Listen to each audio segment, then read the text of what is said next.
We took a particular decision this year not to increase it, really based on the fact that there has already been a very big increase this year in the price of petrol, the price of diesel.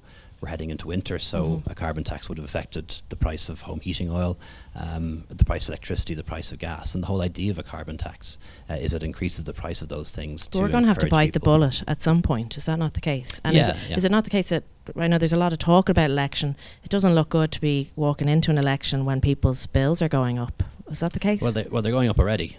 So the question is, did we think it appropriate at this time, heading into winter, heading into Brexit, when those prices are going up already, to hit people almost with a double whammy by adding to the cost of them as well, would have totally wiped out the gains that people got in the budget through the tax cuts or the welfare increases. What I'd like us to do is to get an all-party consensus on a schedule for we've already introduced, but increasing the carbon tax to a certain figure by 2030, because what we've found in other countries is carbon taxes, a bit like water, become very political, and you have big campaigns against them, and you people saying that it's going to start low but it's going to increase every year, and actually it will. Like was it a choice between VAT and carbon tax? Was there a sort of back and forth about that one?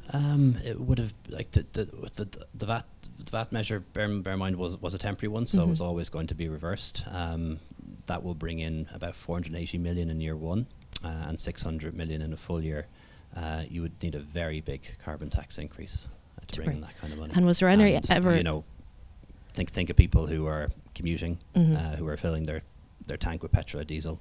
Think of older people who have to fill a tank in the next couple of months. I know, but we also have to think about our children in 10 or 15 years' time who won't have clean air to breathe.